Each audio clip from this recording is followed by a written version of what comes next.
hate pesky little plots get in the way of brutal gore and lack any possibility of hope for the characters in your horror movies? Well, do I have a review for you today. I don't get it.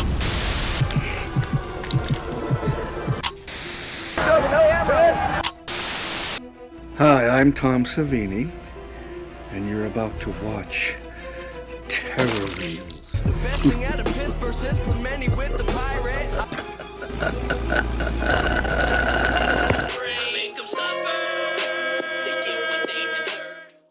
Have you ever doubted the pull that Indiegogo can have on your life? Have you ever thought that $35,000 funded by rabid horror fans could ever be enough to push a horror character into top tier of thrashers? Well, you are wrong and have no vision or greatness. Don't deserve to be covered over here on Terror Reels with your host, Steel City Dahmer. Well, 2016, written and directed by Damien Leone, Terrifier didn't bring Art the Clown to our world, but boy oh boy did it spring him into the ether and dominate the modern slasher world. Art the Clown was born in 2013 in All Hallows Eve, played by Mike Giuliani, but when David Howard Thornton put on the face paint and busted out the pussy saw, the character really came to life and slashed his way into our hearts. Enough of the babbling, let's see exactly why in today's review in the 2016 Terrifier. We open Terrifier with a little ass TV playing a talk show of Monica Brown interviewing this unnamed and unfaced lady. Neither one will tell us how her face got all fucked up during the Miles County massacre, but none of that really matters right now, does it? What matters right now is the unfaced lady hears Monica talking mad shit on her after the shoot. As one might guess, this does not bode well for her. Kinda deserved that. You use this lady and her tragedy for clicks and views and can say shit to her face, even if she didn't have a face. Flash over to Dawn, played by Catherine Cochran, and Tara, played by Jenna Cano. Drunkenly walking down the street on this red Halloween night. We have some weird red filter going on, and I know a lot of people thought it made the movie look a bit more grittier and grimier, but honestly, I'm not a huge fan, and I think it looks like poop. As Tara talks Dawn into not drinking and driving, they notice a weird-ass Art the Clown just standing next to this building holding his bag of tricks, and Dawn loves it. My friend wants your number. Fucking kill you. Come buy us dinner. Stop.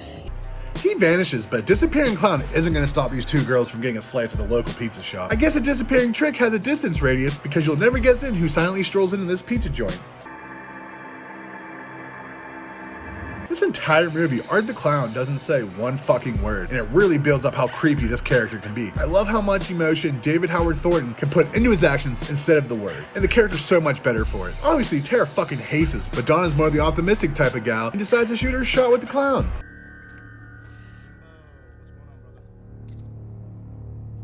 Art must have a thing for brunettes because he is not amused by this as much as Donna is. What, did you think he was gonna hack me up into little pieces or something? Art's silence pisses off the pizza guy, but Art has one thing on his mind. It's not what you'd expect from a masochist's murder. It's marriage. Aww. Dawn fucking loves this, but Tara is rightfully skeezed out by this dude. Art goes to the bathroom and the girls get their pizza. I guess the pizza employee goes in the bathroom after Art because Art's getting kicked out for fucking up the pizza joint's bathroom. Clean piss and shit at 1 o'clock in the morning. While he's cleaning up all of Art's literal shit off the walls, the girls get out to the car only to find that their tire's flat. Probably slashed the fuck up. Tara calls her studious sister, Victoria, played by Samantha Scafidi, to come help them out. We cut back to the pizza place where the pizza guy's finally finishing cleaning up the bathroom, only to find a present left by Art. Oh, fuck! Door's locked, my guy, and the phone won't save you now. But a smack to the face should help. While Tara and Dawn should have stayed put in their car, Tara has to piss. She sees a late night pest control worker coming out for a smoke break. She asks him if she can use the bathroom, and he's hesitant since he can get into a lot of trouble since this isn't his building. Just let her use the bathroom for God's sake. She'll make it worth your while. Mike the Exterminator, played by Matt McAllister, shows Tara the bathroom and lets her get to his business while he goes back to his actual business. Back in their car, Dawn's taking drunk selfies and hears on the radio the news about the murders at the pizza joint she was just at. The door opens and Dawn is relieved but nervous to tell Tara what she just heard. But it's not Tara!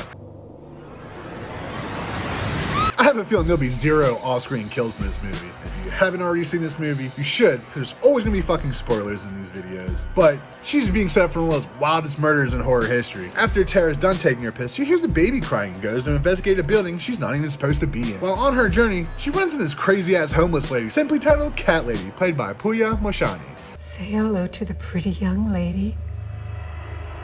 So does she just have a tape of crying babies? She's seen the cat lady. Where's all these fucking cats? I have so many questions about this lady, and that won't stop here. Tara just looks at her like a fucking Looney Tune, makes up some bullshit story about being late on rent just to get away from this crazy cat lady. Tara continues to walk through the building before stumbling back into Art the Clown. Tara goes to get the fuck out of there, while falling, of course, and goes to hide between some cars, hoping the clown won't find her. Tara starts making her move out of the garage because she thinks the coast's clear. Art pooped in the thin air early in the movie, so why wouldn't he do the same here, right? Dummy. Tara does fight back against Art with a few good blows to the face, but Art overpowers her and goes to push her eyes out of her head, which is becoming a pretty popular thing in modern horror movies, and I'm here for it. Before he can get his shit-covered thumbs in her eye sockets, she stabs him in the fucking armpit and limps away, but of course the door to her escape is locked. She grabs some metal bar and hides from Art once again. Tara throws a little piece of metal to distract Art, and this works, which is super fucking lucky, because he's only like 3 feet away from her. If he would have turned his head the other way, like he probably would have done in real life, she would have fucked. This works and Tara makes her way to the main door of the building. But it looks like Mike the Exterminator, thinking she had already left, chained up and locked the door for the night. Sorry to say, Tara, but it looks like you're fucked. Oh wait, Mike's right there.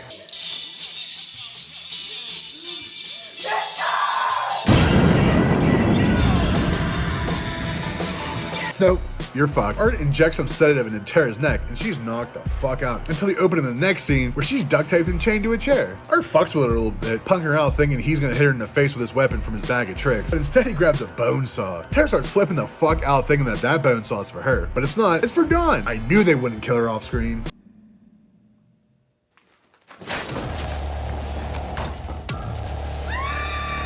YouTube's gonna hate this kill, but I'll be damned if I don't show this brutal ass shit to you. This murder's what this movie's known for. If you mention this movie to a friend who hasn't seen Terrifier, you loosely tell them about this murder, but don't give too much away.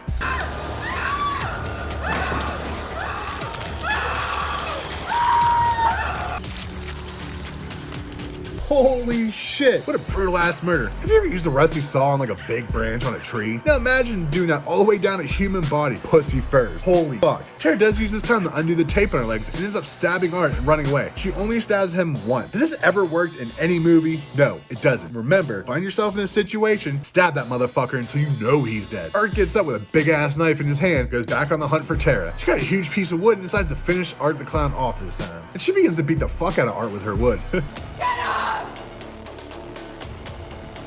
Get the fuck up! She goes to get the finishing blow on this clown, but there's still 40 minutes left in this movie. But wait, there's more! Oh, Tara isn't our final girl? Now that no hope under the big top tower makes a bit more sense, huh? That's what makes this movie so wild. Well, besides how great the special effects team did with every murder, there's no hope for anybody in this movie. Nobody to root for to survive, nobody to be badass that we get attached to and see and die off in the sequels. Nobody. But over here at Terror Reels, and most of you horror lovers, in these movies, we root for the crazy ass killer clown. Vicky pulls up where Tara said she would be and shoots Dawn a text, remembering that Tara's phone is dead. But Art, being the clown that he is, he grabs Dawn's phone and replies to Vicky. Then, still clowning around, repays Tara with selfies that he'd rather take, unlike those ones from the pizza joint that got 7 likes on them. The crazy homeless lady finds Mike and scares the fuck out of him since he thinks the building's empty. She saw what Art did and just trying to get Mike to call the cops, but he's just trying to do his job. He hasn't had time for this crazy lady. Thinks what he's doing is funny because he's laughing. But I know it's not funny because they're all dead. Get the hell away from me. Mike throws her to the ground, but now she's worried about her fake-ass porcelain baby and runs away to save her doll. Mike hears Victoria banging on the door, and he's already over this night. He just wants to work, get paid, and go home to his family.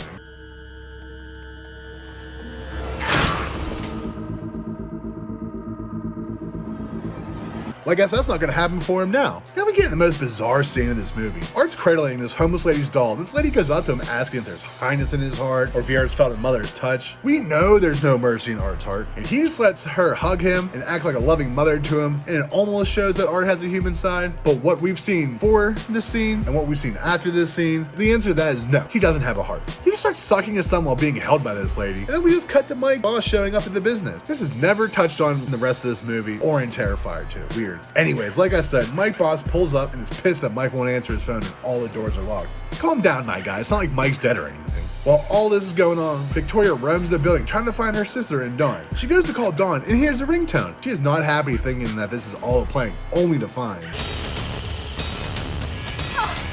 You don't want to see that. While she's running away in terror, she hears a woman scream and thinks it's Tara. So she goes down the step to find the homeless lady agonizing and playing under a blanket. But that's no homeless lady.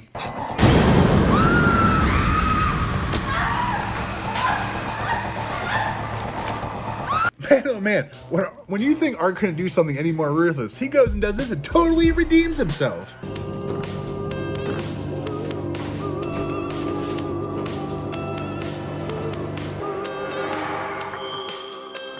Vicky runs and hides in the closet with the people, thinking it'll be a good idea. I guess if that's the only place you had to hide, you gotta do what you gotta do, right? Let's see if this tricks Art or not.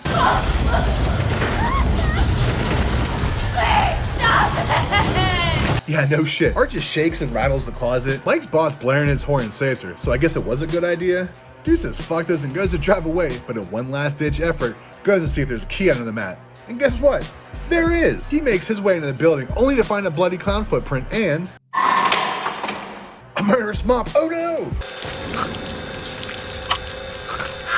Look, if any of you movie makers out there need a random character with like 3 lines whose job's only to be murder fodder, let me know. I'm in. After kicking the dude's head down the room, we cut over Vicky opening up the closet door when the coast is clear. She sees in the door, but of course it's locked. But Art doesn't seem to be interested in her. He just wants to have a little fun.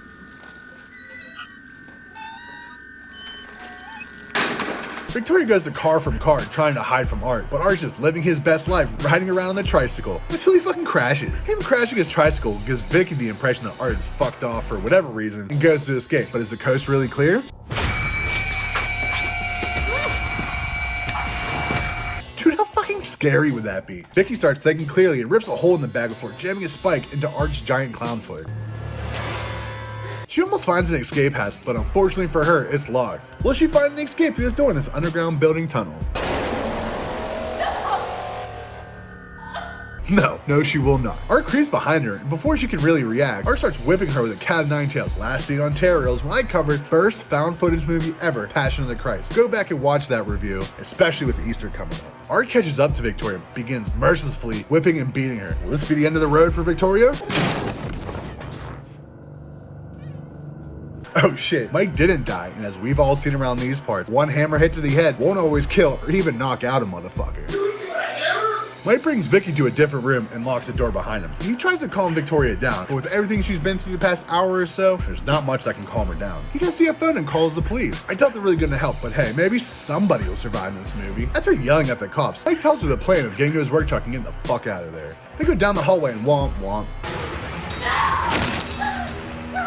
I love this brutal and slimy head smashing thing. It's really making a comeback in the modern days of horror. We got it here in the new Halloween franchise. I'm sure there's other one I'm missing, but I love seeing it every time. Vicky tries to smash the lock off the door, and right as it breaks loose, Art grabs her. But she breaks from his grasp pretty quickly. She gets outside of the building, and then she immediately runs back to the building. Look, if you're trapped in the building with a maniac clown, and you get outside, don't fucking go back in, or this will happen. No matter how loud or hard you scream for him to leave you alone, he's not gonna give a shit. Leave me alone!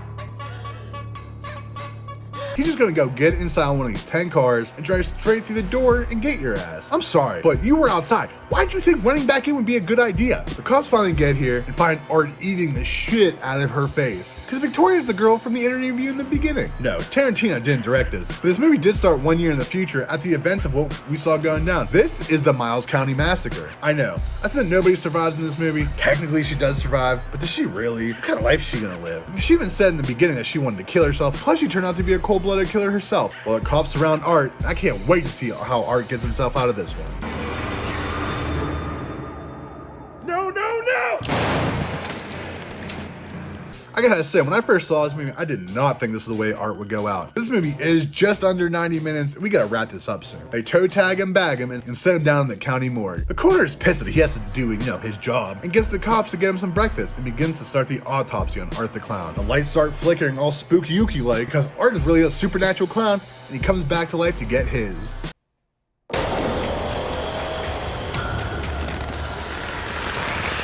What a fucking ride Terrifier was. Something we haven't seen in the horror genre in quite some time. A mindless thrasher slasher with pretty much zero plot and a heavy focus on gore. and you love to see it. This really sprung Art the Clown into the Horror Hall of Fame quicker than I've seen almost any slasher in my lifetime. It seemed like overnight, his costume dominated any horror convention and fucking blew up all through Instagram. I know this movie divided the horror community, as some saw it as being what classic slashers are made out of, and others just saw it as boring torture porn. While this movie is pretty much torture porn, it brought a lot of fun to the table. More fun than any movies like Saw or Hostel ever did. Do you agree? Disagree? Leave me a comment below and let me know what you thought. I had a lot of fun making this episode of Terror Reels, and I hope you enjoyed watching it. Continue enjoying it next because we moved down the Art the Clown legacy with Terrifier 2. Terror Reels, Terror Reels. It's real, real terror. Real, R-E-E-L, R-E-A-L. Terror Reels. Terror Reels. Hey, dog will hunt, get that bitch. You dented my plate, my brain is burning. Terror Reels. Goodbye.